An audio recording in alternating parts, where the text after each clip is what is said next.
El Parlamento de Navarra arrancaba la semana con la mirada puesta en la Ley de Reconocimiento y Reparación de Víctimas de Motivación Política.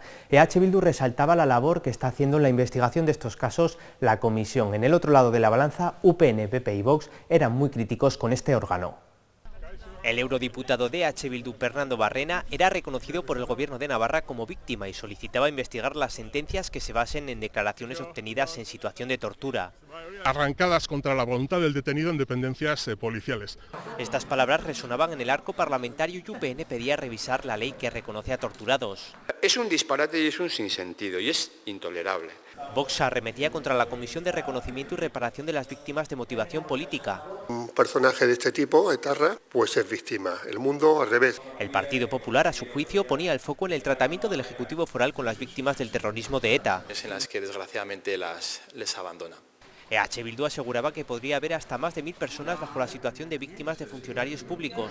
A pesar de los intentos negacionistas de algunos de esta realidad, consideramos que el reconocimiento y la reparación de todas las víctimas es necesario. El PSN insistía en que siguen trabajando todos los días por la paz y la convivencia y mandaba este mensaje a la coalición Abertzale. Un sí a una ley de víctimas del terrorismo de ETA, un sí a la condena del terrorismo de ETA. Gero Abay defendía el trabajo realizado desde la llegada de Uxue Barkos al Palacio de Navarra.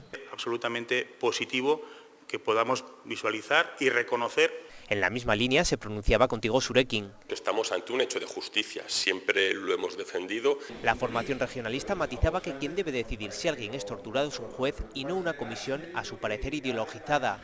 Y es perverso que el Gobierno de Navarra permita que ocurra esto. Es decir, se puede decidir sin ningún rigor quién es víctima y quién no. Mientras, la mayoría del Parlamento avala los últimos reconocimientos de víctimas de malos tratos aprobados por el Gobierno de Navarra. El Parlamento de Navarra centraba su atención en las personas que no tienen vivienda y que por obligación tienen que residir en la calle. En una jornada de trabajo, las asociaciones más cercanas a estas personas resaltaban la importancia de erradicar este problema, aunque aseguran es muy complicado. Aunque eso sí, sobre la mesa ponían una medida que tiene visos de aprobarse en Cataluña. Una de cada 5 personas en Navarra vive en riesgo de exclusión social, cuyos ingresos están por debajo del 60% de la renta mediana disponible. La consecuencia más evidente es la falta de un hogar donde vivir y establecer relaciones familiares. O donde simplemente sentirse protegidos o protegidas. La pregunta que se hacen es si es posible acabar con el sinhogarismo. Destinamos recursos económicos y recursos humanos, materiales, pero seguimos teniendo noticias de personas que viven en nuestras calles. El catedrático Antoni Milián traía la proposición de ley que está debatiéndose en Cataluña y que tiene como objetivo que todas las personas tengan derecho a un espacio residencial digno. Ahí, apunta, estaría la clave. Puede ser un albergue, puede ser incluso una pensión, pero tiene que ser digno. Por ejemplo, que haya un espacio suficiente de vida privada para la persona que esté en este recurso. En Pamplona hay cerca de 170 personas que pasan la noche a la intemperie, según el ayuntamiento. Desde el consistorio apuestan por acompañar en la formación para facilitar el acceso al mercado laboral. O se produce un proceso de regularización extraordinario, masivo y potente, o si no, a la corta tenemos muy difícil abordar la erradicación del sinhogarismo. Instituciones y colectivos creen que el trabajo debe estar coordinado con el resto de comunidades autónomas. En una década el sinhogarismo en España ha crecido un 25%. Itxaso Soto, parlamentaria de Gero Abay, bienvenida al sillón de la Cámara Foral. Muchas gracias, Sergio. Es la primera vez que estás en este programa, vamos a recordar un poco. Entras en octubre de 2023, ¿no?, en sustitución de Uxue Barkos, que es designada senadora autonómica. ¿Cómo ha ido durante este tiempo tu andadura por aquí, por la Cámara Foral? Bueno, bien, la verdad que muy contenta. Sí que es verdad que al principio no estaba en dedicación exclusiva, estaba a tiempo parcial porque estaba dejando mi puesto de trabajo anterior, y ya en febrero del 2024 es cuando asumo la responsabilidad completa. Y la verdad que bien, no me aburro, tengo bastantes comisiones, estoy entretenida, así que muy bien, muy contenta, la verdad. ¿Y por qué decides dedicarte exclusivamente? ¿Te quitaba mucho tiempo de trabajo? No, al fin y al cabo es una responsabilidad que asumes, pues en este caso con el Parlamento, con Gero Abay y sobre todo con la ciudadanía, y sí que es verdad que dar el paso al 100% es lo justo, yo creo. ¿Y qué es lo que más te ha llamado la atención? Siempre preguntamos a todo el mundo cuando se sienta aquí por primera vez lo que más te ha gustado y lo que menos. Lo que más me gusta yo creo que es el puesto en sí, la actividad parlamentaria. Te da margen de aprender un montón de cosas, de conocer la realidad de Navarra que igual no te habías planteado, ¿no?, por las comisiones en las que estoy o en este caso la propia actividad en sí. Entonces estoy muy contenta con eso, estoy viendo y estoy conociendo muchísimo y aprendiendo muchísimo. O sea, que esa es la parte más bonita, yo creo.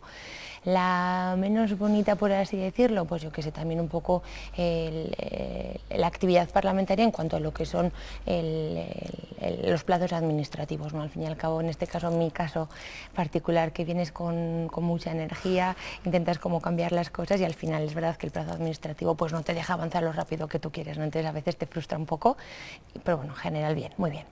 ¿Y qué clima se respira aquí? Porque tú justo cuando entraste, luego estuvo la moción de censura en Pamplona, esto se crispó un poco, ahora mismo cómo está el ambiente en la Cámara Foral y si os habláis todos, ¿no? ¿Tienes buena relación? Sí, no, la verdad que el ambiente es bueno, es verdad que luego tienes el juego parlamentario y el juego político y evidentemente es la realidad de tus ideas, ¿no? Porque cada uno representa unas ideas y un grupo político con una ideología clara, entonces es verdad que no compartes al 100%, pero siempre que hay respeto yo creo que después en el ambiente fuera de cámaras, por así decirlo, es agradable.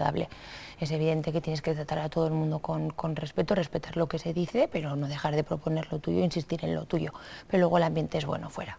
¿Y el debate te lo llevas a casa? Hay algunas veces que dices, tenía que haber dicho esto. Sí, bueno, y a las noches meterme en la cama y darle vueltas y preparar y me cago en la mar, esto no tenía que decir, esto sí, y esto para el siguiente me lo apunto, sí, todos los días a todas horas, pero sí. Eres del 90, yo del 92 y siempre me hago esta pregunta y a la gente que es del 90 también, ¿somos ya jóvenes o no? Sí, por supuesto. Sí, yo me considero joven y alguna vez que he hablado incluyéndome cuando hablo de los jóvenes y de las políticas que tenemos que hacer para los jóvenes, de verdad que gente igual de 25, 26 me dice, oye, pero que tú no eres tan joven. Y digo, oye, que sí soy, pero es verdad que soy joven, pero en otra etapa. Entonces sí que es verdad que igual mis circunstancias o, bueno, pues la necesidad de vivienda tengo, trabajo tengo, no son las mismas que una persona que tiene 24 o 25 años que está empezando en el mundo, pues del mundo laboral, el querer independizarse y demás, entonces sí que las necesidades pues son distintas, pero bueno, jóvenes somos. ¿Cambia mucho el trabajar en una empresa privada ahora de repente meterte en una institución pública? Sí, cambia muchísimo, mucho en el ritmo de trabajo, eso, bueno, en el ritmo, en lo que es de ya para allá, en la empresa privada era de ya para ayer, entonces sí que veías, ¿no?, que trabajabas y entonces se ponía en marcha y tenía una repercusión en pocos días, y aquí sí que se tarda mucho más el proceso administrativo, que te digo. ¿Y por qué das el salto a la política? Porque sí que es verdad que los jóvenes, pues poco a poco se va viendo esa desafección a la política institucional, sobre todo. Sí. Bueno, yo ahí no estoy de acuerdo con que haya una desafección hacia la política institucional, sino creo que hay una desafección hacia los políticos, y es una reflexión que no hacemos nunca, ¿no? Y yo creo que al final todo es política, y el que una chica joven no pueda acceder al trabajo o el salario no sea digno es política, y es ahí donde tenemos que estar, ¿no? Entonces sí que hay una desafección a cómo hemos vendido y cómo se está trabajando, sobre todo en Madrid, bueno, pues que es ese gallinero que nos aleja mucho de lo que es la ciudadanía. ¿Que por qué me metí en política? Bueno, yo siempre he sido desde pequeña muy guindilla y siempre he tenido ese gusanillo de pues, ser crítica, de reivindicar ciertas cosas, y creo que la política sirve para eso, ¿no? Y es porque, bueno, siempre he tenido ese gusto por la política y ahora tengo la oportunidad de dedicarme a eso y de poder trabajar, y desde los valores que yo creo que tengo y que puedo aportar, pues trabajar. ¿Y se puede ser crítica ahora estando en un partido como Esguero Abay, la que forma parte también del gobierno? Yo soy muy crítica y me paran los pies, no te creas que yo no me callo, pero sí que es verdad que yo creo que la crítica, siempre que sea constructiva, es positiva y es buena, y te hace reflexionar otros puntos de vista que igual no te planteas. Entonces yo creo que la crítica es necesaria, evidentemente siempre con aras de trabajar y de proponer propuestas de mejora. Y cuando viste el salto a política, sí que he leído, sobre todo en tus redes sociales, que tuviste comentarios despectivos. ¿A qué te refieres con eso? O sea, que hubo gente como que no te alentó a dar ese paso. Sí, más que despectivos es pues el típico de que vas a vivir de la política sin trabajar, que morro tenéis los políticos, ese tipo de comentarios que en mi caso realmente no son ciertos, porque yo estoy en una excedencia forzosa por cargo público, es decir, yo mantengo mi puesto de trabajo y si di el salto es porque realmente me gusta y creo que se puede aportar. Entonces, igual a la vorágine del día a día que se da en Madrid sí que pues desprecia un poco lo que es la actividad parlamentaria y la actividad política, y sí que he tenido comentarios de ese tipo, y luego, bueno, pues de chica joven pues más, pero bueno. ¿Y qué crees que se puede hacer para romper con esa mala imagen de los políticos? Bueno, pues primero trabajar con honestidad y con transparencia, ¿no? Y realmente trabajar, quiero decir que no sea el revuelo de voy, digo mi discurso y no hago absolutamente nada, y ser coherente con lo que defiendes y tu vida personal, es decir, yo vengo aquí, trabajo, pero luego sigo manteniendo mis amigos, mi vida normal, tengo mi hipoteca, quiero decir que dentro de que es verdad que tengo un puesto bueno y que no me puedo quejar absolutamente de nada, pero no desvirtuar de que hoy estoy aquí y mañana estoy en el otro lado, ¿no? Entonces yo creo que eso es lo importante. ¿Y crees que la política institucional está conectando con la sociedad en general? No, no estamos sabiendo llegar.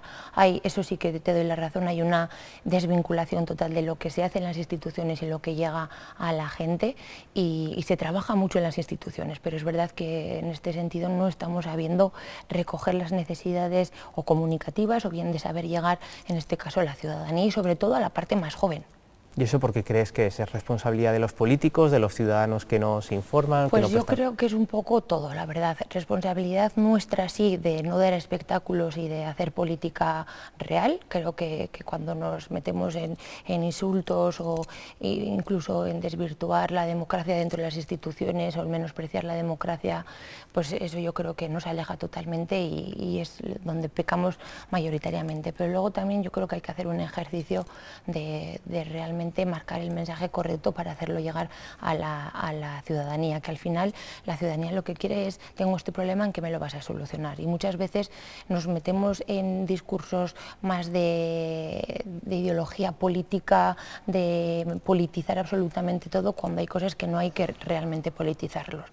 Geroa, ¿crees que está fuerte? ¿No? Tú que estás dentro, ¿cómo lo estás viviendo esta situación? Pues yo creo que internamente y a nivel político estamos muy fuertes. De hecho, yo creo que las políticas que marca Geroa siguen siendo la punta de lanza para ciertos cambios que se dan en nuestra comunidad.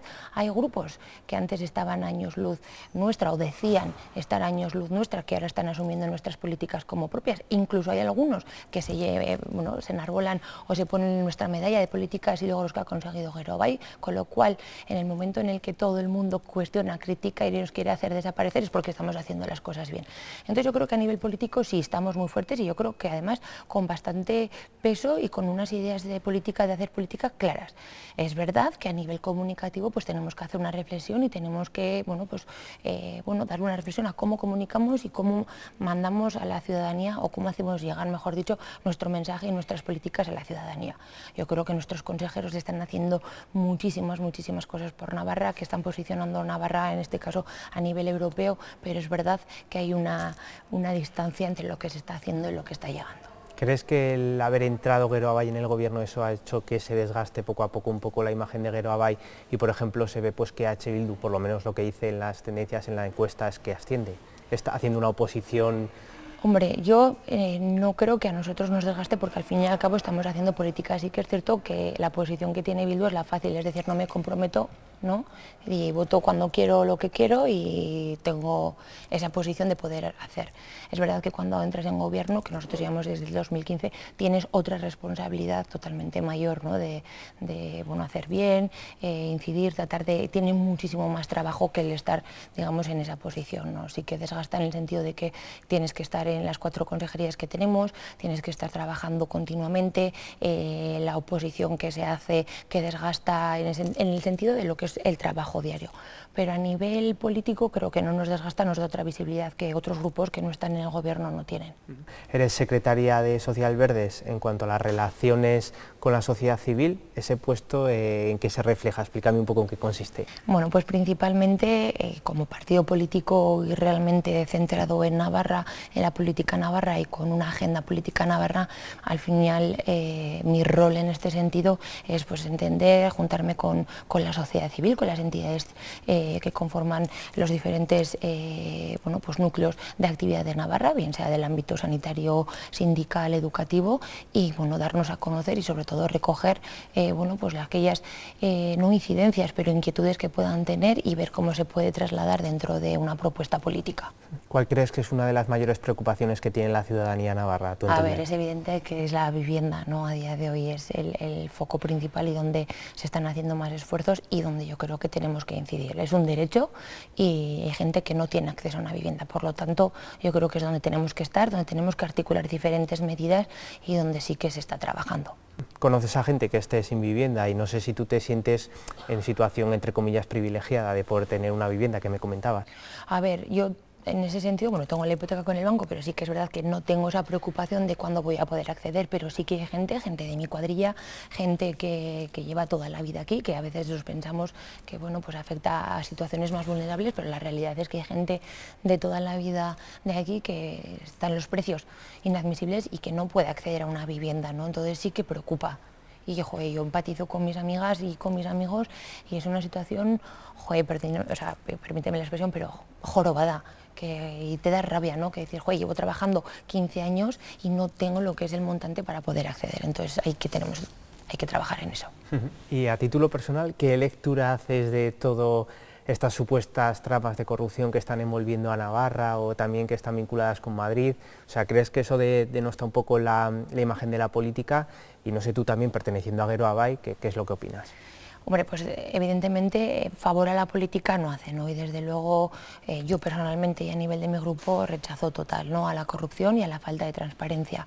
Es cierto que en este caso, entiendo que hablas de Velate, en este caso es verdad que yo, bueno, llevo poco tiempo en el Parlamento, pero no recuerdo o no tengo constancia de que en otras situaciones se haya dado tanta información, es decir, ha habido comparecencias por parte del consejero, peticiones de información, preguntas escritas, orales, incluso se han cedido los correos electrónicos intercambiados por consejero y la entidad gestora. Yo creo que eso, bueno, pues muestra por lo menos la transparencia que se debe de dar desde las instituciones. Esa misma información que hemos tenido acceso todos los parlamentarios la ha tenido la Cámara de Comptos, ha fiscalizado Cámara de Comptos y desde luego no ve indicios de irregularidades. Entonces, en ese sentido, pues yo me quedo tranquila. Es verdad que si luego hay un procedimiento judicial tenemos que esperar a cómo se resuelve y desde luego ya te digo que Geroa Bai va a estar en contra de cualquier índice de corrupción y de la falta de transparencia, y yo personalmente totalmente más en contra no puedo estar. Entiendo que por tus palabras sí que Geroa Bai se posicionaría en contra de abrir una comisión de investigación como por ejemplo piden UPN o PP. No en contra, sino ¿qué puede aportar? Quiero decir, ya se ha dado toda la información, se ha puesto los correos a disposición y toda la fiscalización que ha habido a lo largo de este tiempo en actividad parlamentaria, te digo, comparecencias, peticiones de información y demás, no creemos que pueda aportar algo nuevo porque ya Cámara de Comptos ha fiscalizado. Oye, que se siga adelante, nosotros respetaremos, pero no vemos, o al menos no veo yo, el valor que puede aportar ahora abrir esa comisión de investigación. ¿Qué valoración haces y sobre todo también qué lectura respecto a lo que se vivió en la conferencia de presidentes y que el euskera ahora mismo, pues bueno, está un poco en el foco o ha salido a la palestra el uso del euskera? Una falta de respeto brutal, me parece una irresponsabilidad política aún mayor si cabe y me parece también una falta de ignorancia, quiero decir. O sea, me pareció que fue una pataleta de una niña pequeña y una falta gravísima de respeto hacia quienes hablamos euskera, hacia quienes queremos el euskera, una lengua que es oficial. Entonces, mi valoración es esa. ¿Qué valoración se hace el euskera? Quiero decir, aquí hay unos informes que se está trabajando por parte, en este caso, del departamento, en el cual hay un 66% de la ciudadanía navarra que le hubiese gustado aprender euskera. Hay un 64% de esa misma muestra que dice que se debe fomentar actividades para la juventud, en este caso para las edades más tempranas. Sí que hay una inquietud por aprender y yo creo que el cambio debe ser, primero, dejar de politizar el euskera y entenderlo como un valor y como una identidad y una seña de identidad. Nuestra lengua fuera de Navarra, fuera de España, es reconocida a nivel europeo por una riqueza cultural enorme y nosotros tenemos la oportunidad de ponerla en valor, de respetarla y de quererla y no lo estamos haciendo. Entonces yo creo que ahí también tenemos que hacer, bueno, pues ese ejercicio responsable por parte de todos, desde instituciones, dejar de politizarla y de la ciudadanía de comprender el valor que tenemos. En tu caso, ¿utilizas mucho el euskera en el día a día? Me gustaría utilizarlo más, pero bueno. Tengo que ponerme las pilas con eso. Mi cuadrilla sí que habla toda en euskera, pero a nivel político, pues no. Yo tengo que que empezar a ponerme las pilas con ese tema, sí. Ahora vamos ya con unas preguntas más amables. Ahora está también muy en la palestra el chat GPT, no sé si en tu caso lo utilizas mucho, ¿no? Pues mira, te voy a ser sincera, yo para el tema de la tecnología soy un poco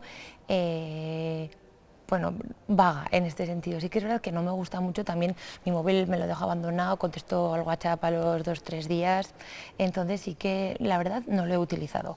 Sé que pues te puede dar herramientas que te pueden facilitar, pero yo no lo utilizo, primero porque prefiero en este caso hacerme los discursos yo, porque luego a la hora de defenderlos pues me siento mucho más segura que no leyendo algo que me viene impuesto, entonces en ese sentido yo voy más segura con lo mío. ¿Y utilizas mucho las redes sociales o no?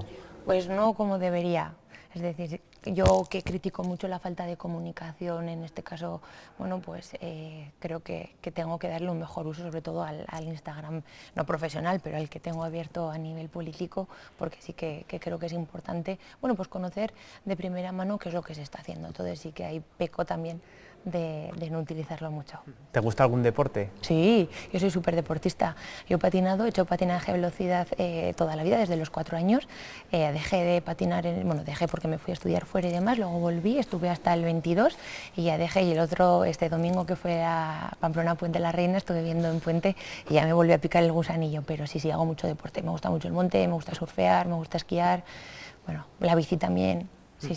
¿En qué situación está el deporte femenino en Navarra? ¿Crees que se ha fomentado bien, que hay que dar pasos aún que quedan pasos por dar? El deporte femenino en general está mal. Está muy mal a nivel general, es decir, ahora mismo hemos tenido el campeonato de gimnasia rítmica donde ha conseguido un triplete la selección y no se ha dado a conocer ningún programa. El deporte femenino en el debate social también está cuestionado y criticado porque no vende o porque no tiene ese attach que tiene el deporte masculino. Yo siempre reivindico que si no se nos da la posibilidad de salir en medios, si no se da la posibilidad de visualizar el deporte femenino desde las edades más tempranas, nunca se va a tener el attach por el deporte femenino. Es verdad que el fútbol lo tenemos trillado, sobre todo el masculino, y es un deporte más extendido, con lo cual el fútbol femenino en este caso, pues tiene mejor aceptación o una mayor visibilidad en la ciudadanía, pero hay otros deportes también masculinos que si no se da la visibilidad no se conocen, y esto pasa con el deporte femenino. Pues nada, esto ha sido todo, un placer, Dichaso. Bueno, muchísimas gracias, Sergio.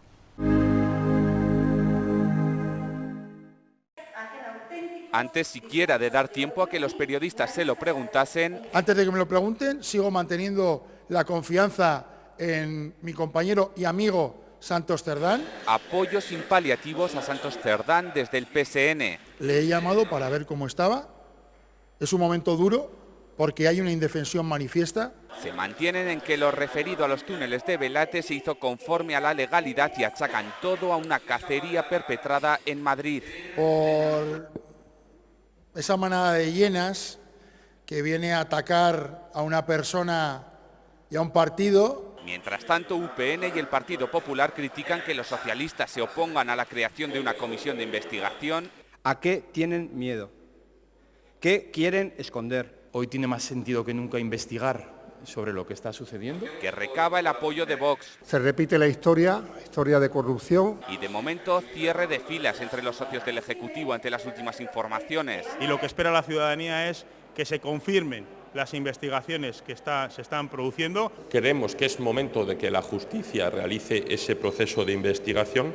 También EH Bildu se suma a esas peticiones de prudencia, aunque pide que se investigue hasta el final. Si efectivamente se deduce que hay que depurar determinadas responsabilidades. Y no aclara si apoyará o no las comisiones de investigación en la Cámara.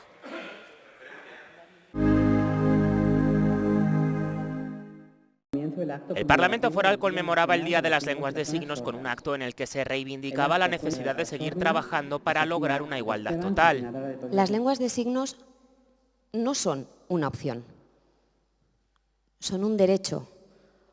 Una puerta abierta a la educación, al empleo, a la cultura, a la ciudadanía plena. Las lenguas de signos nos hacen más fuertes.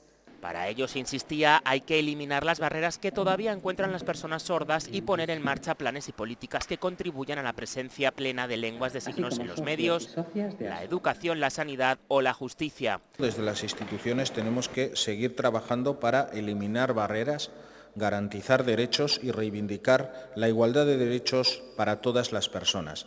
La pasada legislatura, nuestro Parlamento aprobó la Ley Foral de Atención a las Personas con Discapacidad en Navarra y garantía de sus derechos. Cada signo, aseguran, es una muestra de resiliencia, de identidad y de comunidad.